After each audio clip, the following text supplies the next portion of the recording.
အားလုံးပဲမင်္ဂလာပါကျွန်တော်နာမည်ဝေးလင်းအောင်ဖြစ်ပါတယ်ဆိုတော့ဒီနေ့ပြောမယ့်အကြောင်းအရာက show payload တစ်ခုကို TVG image file နဲ့မှာဘယ်လိုပေါင်းထည့်မလဲဆိုတဲ့အကြောင်းပြောမှာဖြစ်ပါတယ်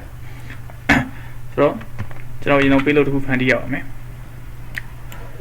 ဖန်တီးမယ်ဆိုတော့ကျွန်တော် Metasploit framework ထဲကိုသွားပါမယ် MSS Windows နဲ့အရင်တောင်းမယ် MSS Windows ကျွန်တော် payload တွေကိုကြည့်မယ်ဆိုရင် MSS Windows နဲ့ minor list ဆိုပြီးတော့ payload ဆိုပြီးကြည့်လို့ရပါတယ်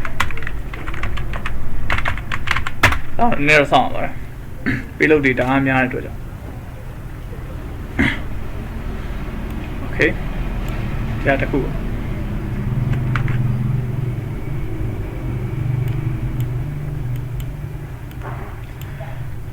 ဆိုတော့ကျွန်တော်ဒီ payload တွေကအခုသူနည်းနည်းစောင့်အောင်ဖြစ်တဲ့ကြောင့်တရားတော့မလုပ်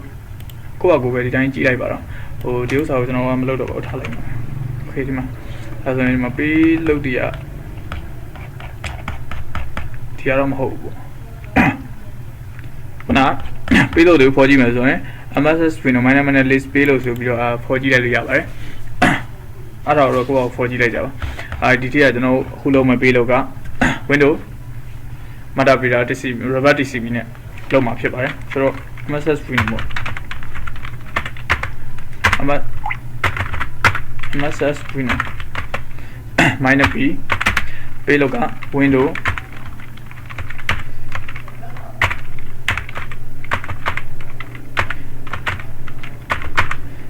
Metadata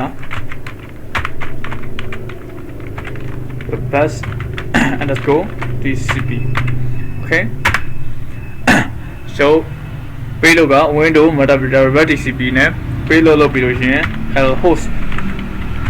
တတ်မှတ်ပေးရပါမယ်ဟိုကကျွန်တော်ကာလီလေးနဲ့ IP ဟုတ်ပါဘူး IF ham component for ကြည့်လိုက်လို့ရှိရင်ပြန်ပေါ်လာတယ် IP တော့ကိုထည့်ပေးအောင်ဖြစ်ပါတယ်ဆိုတော့ 191.168.36 ထည့်ပေးပါမယ် 192.168.43.36 okay ပြီးလို့ရှိရင်port တတ်မှတ်ပေးရအောင်port တော့4444နဲ့တတ်မှတ်ပေးရမယ်ပြီးလို့ရှိရင်ကျွန်တော်က Windows file ဖြစ်တဲ့အတွက် EAC file မှာ .exe နဲ့စုံတဲ့ file ကိုလုံးမှာဖြစ်ပါတယ်ဆိုတော့ format အနေနဲ့ပေါ့ -f ဆိုတာ format အနေနဲ့ပြောတာပါ format အနေနဲ့က e ဆိုပြီးတော့ထပ်ပြီးရအောင်ပြီးရင် output အနေနဲ့ကျွန်တော်တို့ကဒီအောင် virus binary.exe ဆိုပြီးတော့သတ်မှတ်ပါမယ်ဟုတ်ပါပြီဆိုတော့ဒါဆို payload တစ်ခုဖန်တီးလိုက်ပါပြီခဏစောင့်လိုက်ပါ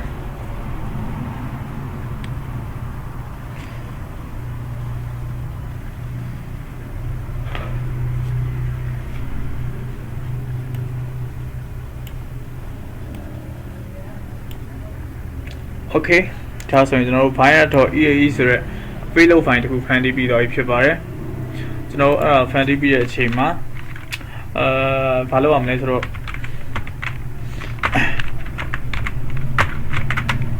Service Apache 2 ကို step ပြရအောင်မယ်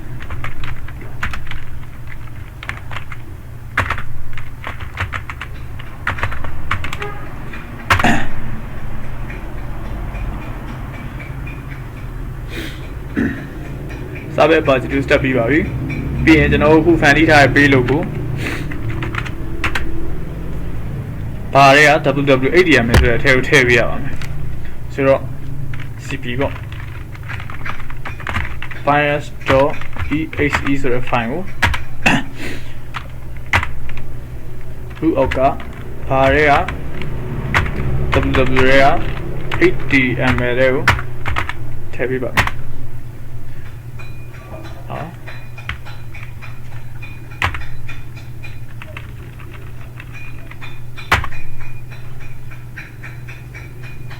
ဘာလဲ www တွေကsorry w တလုံးကြံနေတာ www တွေက adm ကိုထည့်ပေးပါမယ်ဒါဆိုလို့ရှိရင် .exe file ကိုဘာ www adm ဆိုတဲ့အထက်ကိုထည့်ပေးပါပြီထည့်ပြီးတဲ့အချိန်မှာကျွန်တော်ဒီကနေပြီးတော့ Windows machine ကို budget box ကနေဖွင့်လိုက်ပါမယ်ပြီးရင်ကျွန်တော် Google Chrome ကိုသွားပါမယ် Google Chrome open လိုက်ပါ Okay Google Chrome open ပြီးတော့ကျွန်တော်တို့ခုန set IP 192.168.43.36 select binary.exe rus binary.exe ဆိုပြီးတော့ဖြိုက်ရှာလိုက်ပါဒါဆိုရင်ဒီမှာကျွန်တော်တို့ခုန Kali Linux machine ကနေပြီးတော့ Kali machine ကနေပြီးတော့လုပ်ထားတဲ့ဒီမှာ binary.exe ဆိုတဲ့ file ဒီဘက်မှာ download ဆွဲထားပါပြီအဲ့ဒါကိုကျွန်တော် showing folder နဲ့ချက်ကြည့်လိုက်ပါ Okay ဒါ binary.exe ဆိုတဲ့ file မှာဒါကိုကျွန်တော် desktop ကိုတင်လိုက်ပါမယ်အဲ့ desktop ကိုတင်ပြီးရင်ကျွန်တော်တို့ဘယ်လိုသွားမလဲဆိုတော့ပြီးတော့ကျွန်တော်တို့အရင်ဆုံးပေါ့ကျွန်တော်ဓာတ်ပုံတစ်ပုံရွေးရအောင်ဓာတ်ပုံတစ်ပုံတော့ photo jpg ပေါ့ jpg ပုံတစ်ပုံရွေးပါမယ်ဆိုတော့ jpg ပုံတစ်ပုံတစ်ခုခုရွေးလိုက်ပါမယ်ဖျားတယ်ဒါလေးရွေးလိုက်မယ် okay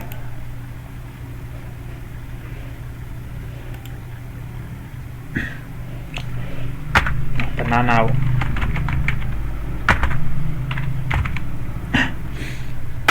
okay banana.jpg ဆိုပြီးတော့ကျွန်တော် jpg file တစ်ခု jpg image တစ်ခုကိုအရင်ဆုံးယူထားလိုက်ပါပြီဆိုတော့ဒီ banana ဆိုတဲ့ file နဲ့ဒီ file ဆိုတဲ့ file နဲ့ပေါင်းမှာဖြစ်ပါတယ်ပြီးတော့ကျွန်တော်တို့ဘယ်လိုဆက်သွားမလဲဆိုရင်ကျွန်တော်ရဲ့ icon တစ်ခုလုပ်ပြရအောင် ICO convert ဆိုတာ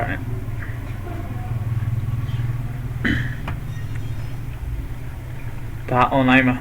online icon လုပ်လို့ရတယ် website တစ်ခုပါဒီကနေပြီးတော့ကျွန်တော်တို့ choose file ဆိုတဲ့ထဲဝင်ပါမယ်ဝင်ပြီးရင်ကျွန်တော်တို့ရဲ့ခုန desktop မှာတင်ထားပါတယ် banana ဆိုတဲ့ jpg file ကိုဆက်ဖွင့်လိုက်ပါမယ် okay ဖွင့်ပြီးရင် upload တင်လိုက်ပါမယ် banana ဆိုတဲ့ jpg file successfully upload ဖြစ်သွားပါပြီဒါဆိုရင် upload တင်ပြီးသွားပြီပေါ့ upload တင်ပြီးရင်ကျွန်တော်တို့ရဲ့256ဆိုပြီးရွေးပြရမယ်ပြီးရင် compact IC ကို okay IC ကို icon ပြောင်းပြီးတော့ပါပြီခုနပုံလေးကိုပြောင်းပြီးတဲ့အချိန်မှာ download ယူရ icon ပေါ့ show icon download ဆွဲလိုက်ပါမယ် okay download ဆွဲလိုက်ပါပြီဒါကျွန်တော်ရဲ့ icon ပေါ့ show in folder နဲ့ချက်ကြည့်လိုက်မယ်အားဒီမှာပေါ့ဒါဆိုကျွန်တော်ရဲ့ icon ရပါပြီအမှကျွန်တော်ဒီ WinRAR နဲ့အသုံးပြုပြီးတော့ဒီနှစ်ခုကိုပေါင်းပါမယ် up to အခြေကိုနှိပ်ပေးပါပြီးလို့ရှိရင်ဒီမှာ desktop ဆိုတဲ့နေရာမှာခြေရာကိုကျွန်တော်က desktop ဆိုတဲ့ဟာကိုပြောင်းပါမယ်ဘိုင်းရပေါ့ပြောင်းပါ finder.rar ဆိုပြီးတော့ပြောင်းပါမယ်ပြီးတဲ့အခါမှာကျွန်တော်ဒီက create sfh ဆိုတဲ့ဟာကိုနှိပ်ပေးပါမယ်ဒါနဲ့လည်းချက်လို့ရမှာချက်လို့မရတော့ဘူး okay create sfh ဆိုတဲ့ဟာကိုနှိပ်ပါမယ်ပြီးလို့ရှိရင်ဒီဟာကိုcomparison method ကို bus လို့ပြီးတော့လုပ်ပါမယ်ပြီးရင်ကျွန်တော် advanced နဲ့ကိုသွားမယ် okay advanced နဲ့မှာဒီ sfh option ဆိုတဲ့ထဲကိုဝင်မယ်ဝင်ပြီးတဲ့အခါမှာကျွန်တော်ဒီ update ဆိုတဲ့ထဲကိုသွားမယ်သွားပြီးရင် extra and update file ဆိုတော့လုပ်မယ်ပြီးရင်ဒီက override all file ဆိုပြီးတော့လုပ်ပါမယ်ပြီးရခါမှာဒီအရင်ဆုံး test and icon ဆိုတဲ့ service ဆိုတဲ့ထဲကိုဝင်ပါမယ် service ဆိုတဲ့ထဲမှာကျွန်တော်ရဲ့ဒီပုံမှာပေါ့ဒီမှာဒီအောက်က banana ဆိုတဲ့ jpg file ရယ်ပြီးတော့ binary.exe ဆိုတဲ့ file ရယ်အဲ့ဒါကိုကျွန်တော်ရောဒီအောက်ကပေါ်တော့ဖြစ်နေဒီမှာ rus ကျွန်တော်ဆက်လာခြင်း fan တီးထားတဲ့ binary.exe ဆိုတဲ့ file ရယ်ပြီးလို့ရှိရင်ခုန down လိုက်တဲ့ banana.jpg ဆိုတဲ့ file ကိုဒီမှာထည့်ပေးပါမယ် okay ထည့်ပြီး test and icon ဆိုတဲ့အထက်မှာကျွန်တော်တို့ဒီမှာဒီအောက်ကလေ load after icon from the file ဆိုတဲ့ဟာကို browser ကိုဝင်ပြီးတော့ကျွန်တော်က desktop မှာတင်ထားပါတယ်ဒီမှာ banana icon လေးလောက်ထားတဲ့ဟာကို open လုပ်ပေးပါမယ် ပြင်ဒါ high all ဆိုပြီးလုပ်လိုက်လို့ရှင်တော့ဒါရောပြီးသွားတဲ့အခါမှာဒါပျောက်နေမှာဖြစ်ပါတယ်အဲ့တော့ high all မလုပ်တော့ဘူး okay ဒါတော့ okay ပဲနှိပ်ပြလိုက်ပါဒီမှာလည်း okay ပါ okay ဒီမှာ binary dos sf8 ဆိုတဲ့ဒီကတစ်ခုရပါပြီအဲ့တော့ကျွန်တော်တို့ရဲ့ Kali machine ကိုပြန်တော့ပါမယ်ဒီမှာကျွန်တော်တို့ MSS console နဲ့ minus q ပေါ့ question အမြန်ဝင်တဲ့သဘောပါ minus q ဆိုတာ MSS console နဲ့ချက်ဝင်လိုက်ပါမယ် okay ခဏဆောင်လိုက်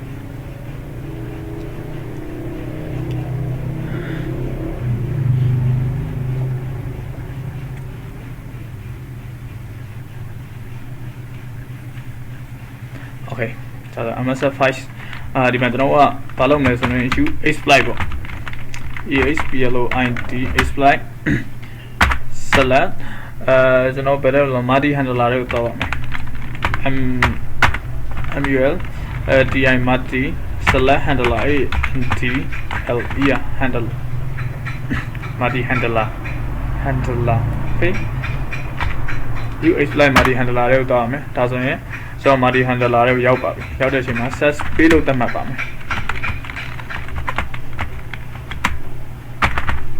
sorry set ပေးလို့ကကျွန်တော်ခုနအပေါ်မှာ MSS free နဲ့ minus p ဆိုပြီးဒီပုံမှာသတ်မှတ်ထားတဲ့ page လို့ပြန်ထည့်ပါမယ်ပြီးတော့ window motherboard reverse tcp ပေါ့ okay ဒါကို copy ကူးပြီးတော့ဒီအောက်မှာထည့်လိုက်ပြရပါတယ် paste ဒါတော့ page လို့သတ်မှတ်ပြီးပါပြီ page လို့သတ်မှတ်ပြီးရင် set l hot သတ်မှတ်ပါမယ် host ကခုနကျွန်တော်အပေါ်မှာသတ်မှတ်ထားသလိုပဲ 192.168.